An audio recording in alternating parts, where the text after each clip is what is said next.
dari Matilda yang dimana seperti kita tahu Matildanya akan dijadikan roamer dan Ruby ditaruh di XP lane, digeser sedikit sehingga romnya dari mungkin konsil akan berubah menjadi favor rom item.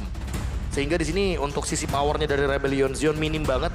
Link merupakan hero yang bagus di sini sehingga nanti akan beradu dari segi Lancelot versus Link. Atau kalau mau yang lebih pasti lagi, Hayabusa juga oke banget di game kali ini. Pokoknya assassin-assassin yang bisa melakukan takedown cepat. Aemon bahkan masih ada soalnya. Banyak banget. Yang Karina ternyata yang menjadi pilihan mereka. Karina, oke. Non-stoppernya minim banget. Jadi buat Rebellion Zion karena hanya akan ada Ruby di XP lane. Dan Ruby-nya juga match up-nya sama Irenes. Jadi agak under nih sebenarnya. Irenes lebih diunggulkan di sini. Bentar dulu. Ya, Gue belum untuk melihat Rebellion bermain Ruby di area roamernya. Gue udah sering banget ngeliat Iya, itu tapi ada- XP laner. Tapi optimal sekali loh. Dairen dengan Ruby seperti apa nantinya ya? dan dengan Ruby. Mungkin Gunung Salak ditumbuhi sukun, panjang juga ini pantun ya. Memang si pantun memang. Bener. Si panjang tuh gue lihat pengen gue Iya. bacain. Aduh lope-lope. Lope-lope sama pas lagi momennya sama yang lagi restream ya. Tapi kita langsung aja bentar lagi menuju ke arah Lane Wah. of Dawn. Saya paham lagi tuh Pak. Alright, kali ini di game yang ketiga, game penentuan Geek Farm atau Rebellion yang akan pulang dengan kemenangan EPL Arena.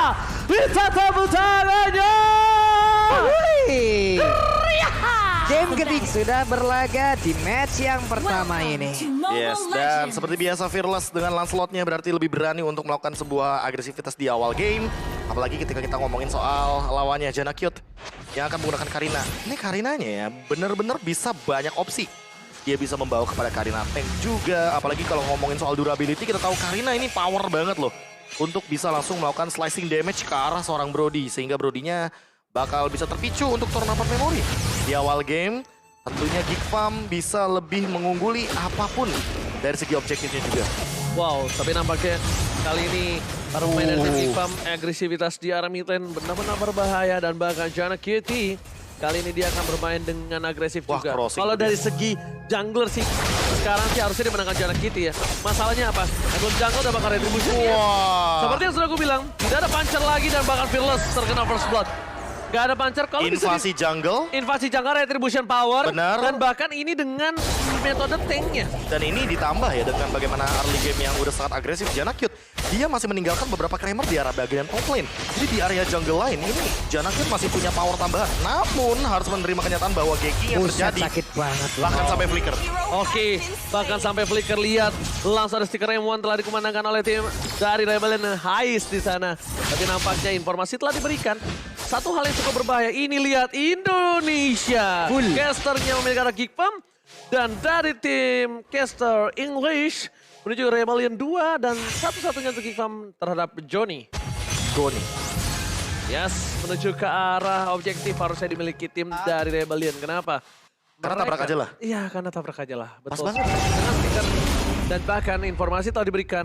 Nampaknya akan pertarungan di fight 4 versus 4 akan menjadi beban untuk tim Rebellion karena dia akan mengganggu di belakangnya. Ya, zoning yang akan dilakukan mungkin agak sedikit terancam karena balik lagi level. Janna Cute bakal lebih tinggi levelnya, Hujan Arko juga terancam di depan sana bahkan sampai ada kotak altar yang dibuka. Inovasi akan terus terjadi. Oke, gimana Pak Bulun? Oke, ini ya mau gimana lagi, mereka juga udah mulai, ini adalah hal yang dilakukan oleh Rebellion Zion di Iya. awal. Bahkan di 2 game tadi loh. Tapi di game Invasi yang ya. ketiga, Geek yang membalas keadaan loh. Digocek. Wah, wait. Oke, flickernya masih.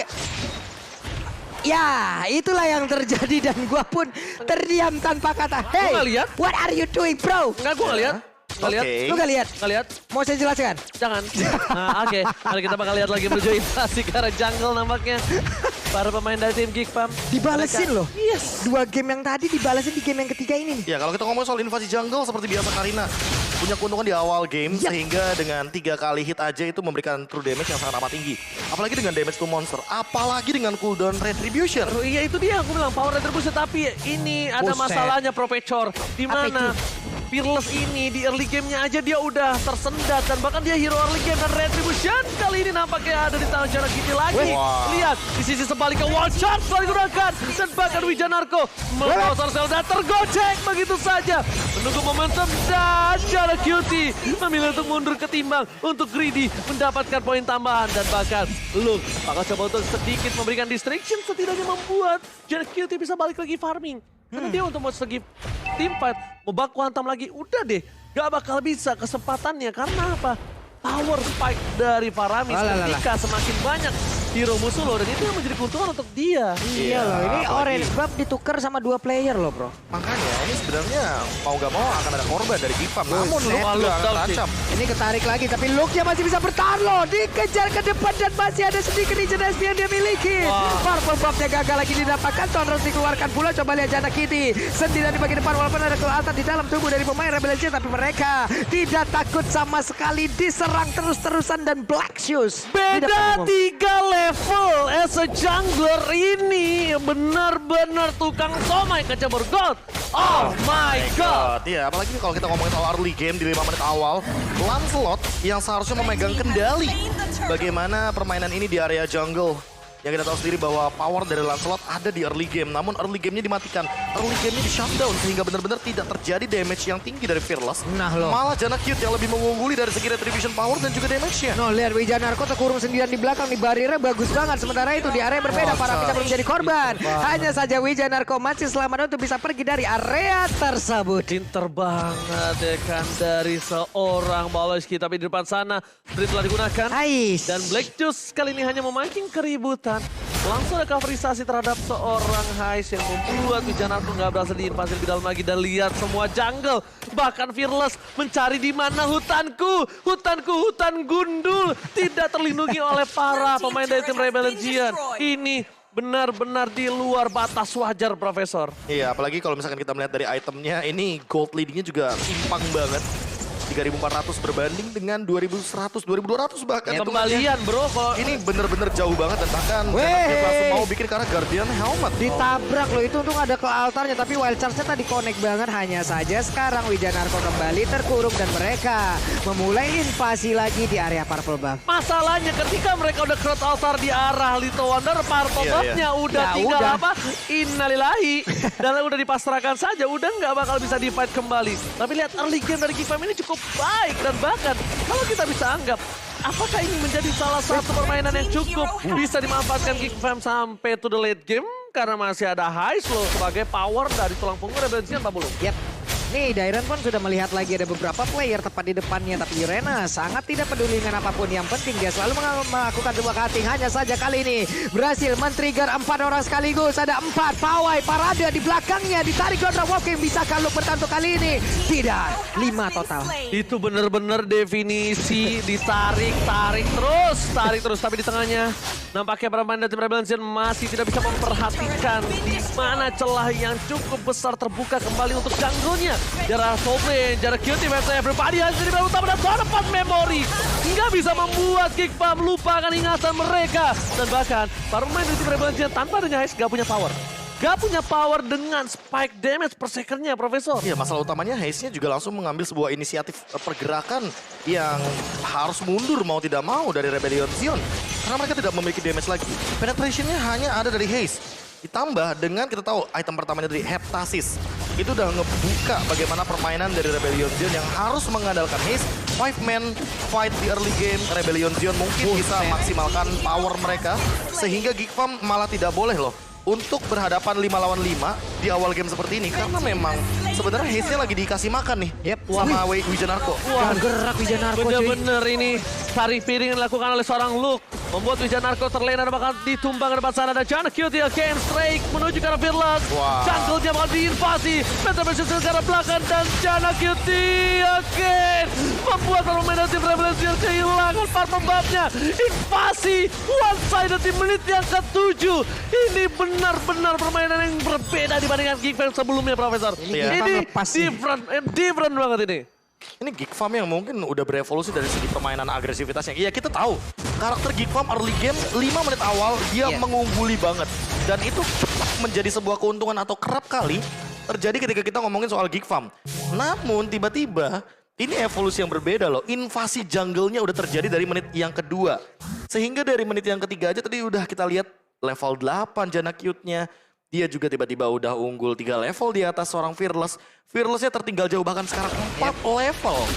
Ketimbang bagaimana Jana Cute yang bisa melakukan sebuah farming di 4 buff yang berbeda. Ya, dan mau nggak mau sekarang Ruby-nya akan meninggalkan lagi XP lane tersebut dan mungkin akan tim fight bersama dengan rekan-rekannya. Resikonya ada landing yang ditinggalkan. Benar. Terbuka lagi landingnya. Itu tadi menjadi pertanyaan gue adalah apabila Ruby yang mungkin kemarin lebih efektif untuk berada menjadi roamer, sekarang digunakan di area XP. Karena ekspektasi aku ya, ini Ruby ini digunakan oleh Janarko. Iya. Benar, bisa menjadi cover. Karena betul. Itu benar-benar akan mempersulit Jana Kitty. Kenapa? Karena Jana Kitty ketika nge-dive in, dia bisa dibilang nggak bisa kemana-mana. Nggak bisa Dan keluar lagi. Dia kan assassin jalan kaki. Assassin jalan kaki. Ini benar-benar assassin yang lihat. Wah, retry lagi, diambil lagi. Ini definisi yang PDKT Fearless yang jadian Jana Kitty. Ya, nggak sekali lagi. Nggak sekali lagi. Berkali-kali. Katanya nanti trauma. Nggak mau PDKT lagi. Oh, mau dikeluarkan daerah tapi ternyata one shot. Dikeluarkan Baloyski. Mundur ke arah belakang. Alzura dapat satu papan tapi di sisi sebaliknya nggak bisa masuk lebih dalam karena lihat para pemain tim Rebellion banting garis depannya. Hilang tak tersisa. Dairon udah melakukan semaksimal mungkin. Tuh, coba lihat tuh, look. Pokoknya menang itu bonus yang penting. Tas-tas, recall-recall di depan musuh, itu harus. Iya, benar banget. Dan ini kita bilang, para pemain dari tim Geekfam, mereka mencoba untuk secure menuju ke arah Lord yang pertama. Lord yang harus mereka amankan dengan ada perbandingan 7.000 gold difference. Ya, Tapi makin leading lagi, makin leading. invasi jungle dia juga berhasil. Apalagi dengan Jana Cute yang makin mendekati level yang ke-15. Kalau kita ngomongin soal bagaimana power dari Karinanya juga udah bisa dimaksimalkan. Di awal game tadi kita juga bakal melihat bagaimana instant replay, bagaimana team fight juga yang terjadi dengan wild charge on point dan juga bagaimana dengan Elzura. Nih, bener-bener angry gloom-nya yang mungkin harus dihentikan. Karena kita tahu ada Blazing Duet, ada angry gloom. Sehingga dua skill ini bisa membuka Spectre mode atau Cold Altar dari Swallow. Makanya dari awal aku bilang ini Blazing Duet-nya Cloud bahaya banget. Ketika berhadapan dengan Faramis. Faramis bisa tiba-tiba terkena silent sendiri, terkena Winter yang gratis dari sebuah Cold Altar. Apalagi dengan damage dealt by Axe, Swallow memang tertinggi. Tapi lihat di bawahnya Elzura sudah mulai menyusul, bahkan Haze berada di urutan top 3 di sini. Masalahnya Winter ketika tidak dibutuhkan itu malah berbahaya. Tapi dia sebentar lagi akan memaksil team fight. Karena Baloyski sudah menggunakan satu buah konsilnya, fokus ke arah base turret. Dan para pemain tim Geekfam, mereka leading dengan adanya 9.000 gold. Dipaksa team fight terbakar, one shot from Baloyski. Setidaknya mendelay sedikit team fight dilakukan. Rebellion sudah bahkan mereka kehilangan Tyrant dan Gate. Di sisi sebaliknya, Haze mencoba menumpahkan dari Elzura dan di sisi lain ini menjadi bencana karena dua hilang dan Phantom Magic Counter gak berhasil menutup permainan. Geekfam berhasil membalikan keadaan yang mereka sudah unggul dan diambil di game yang kedua. Nampaknya di game yang ketiga mereka